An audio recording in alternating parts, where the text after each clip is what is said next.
China could be at a 20-year high after a blind human rights activist escaped from house arrest and went and found refuge at the U.S. Embassy in Beijing. Now, tonight, Secretary of State Hillary Clinton is going to get on a plane and head over to China for high-level meetings. The timing is not fortuitous. The U.S. is furiously trying to smooth things over, trying to scramble an advance team to Beijing to start negotiations over the activist. His name is Chen Guangcheng, before Clinton even arrives. Meanwhile, the United States hasn't even confirmed that he's in our custody. Obviously, I'm aware of the press reports on the situation in China, but I'm not going to make a statement on the issue. What I would like to emphasize is that every time we meet with China, the issue of human rights comes up. This is not the only Chinese crisis that, of course, is right now affecting the United States. The other one's been simmering now for over a month. We've been covering it a lot on this show.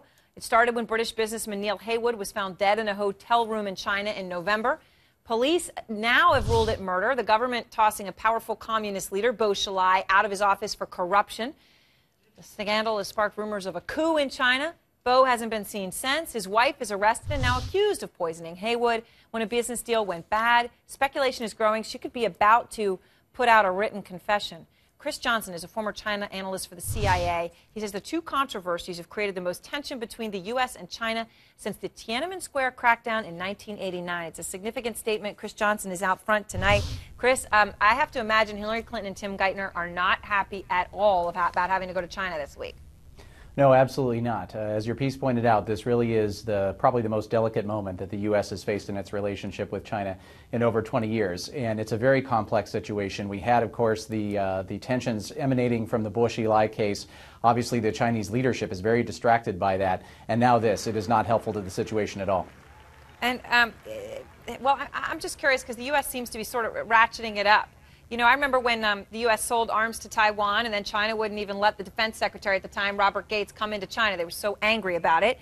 And now it looks like the U.S. is considering another arms deal to Taiwan, considering moving troops from Japan to islands in the Pacific that China seems to want to claim as its own. So what's the U.S. doing here?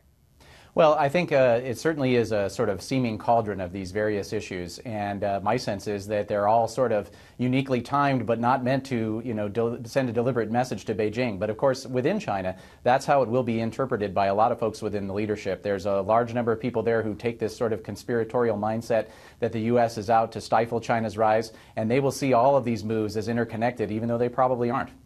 Oh, well, yeah, there was a People's Daily in China today, of course, wrote saying that this was absurd speculation by the foreign media. I think the article said that the internet was causing so much competition for foreign media that they needed to report on this story in China and make it up, essentially. Yes.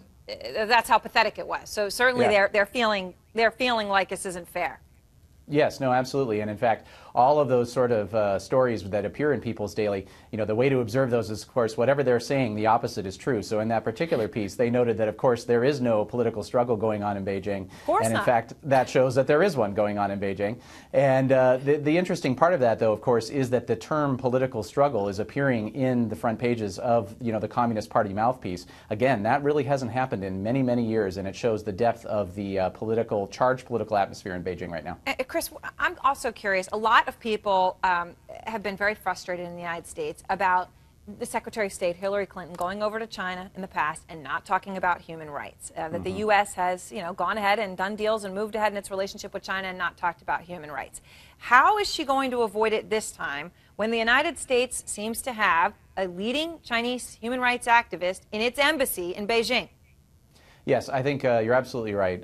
There's no way that they'll be able to avoid discussing the issue this time, and I don't think that's their intent. As President Obama pointed out, the U.S. Does discuss this issue quietly behind the scenes with China, and because they understand that that's usually the best way to make progress with the Chinese. In this case, however, of course, the U.S. is facing its own political election season coming up. Governor Romney has already spoken publicly on the issue, and I'm sure the Obama administration is very much feeling the pressure to do right by Chen and his family. Yeah, but how do you prevent this from becoming a serious issue? I mean, she can't lie to their face. I mean, there's got to be a public resolution to this. I mean, if he's really in the embassy, he's going to come out. China won't be willing to lose face like that. I mean, how does this get resolved? Well, that's the real pressure point at this point. Obviously, Assistant Secretary Kurt Campbell is in China right now trying to resolve the situation. Everyone hopes that that will be resolved before Secretaries Clinton and Geithner arrive on the scene. If they do not, it really does threaten to steal all of the thunder from these very important strategic and economic dialogue talks where important issues like North Korea, Iran, and Syria will be addressed. And this, of course, could upset all of that. If he doesn't come out before then, I think it will be some time before he leaves. All right. Well, thank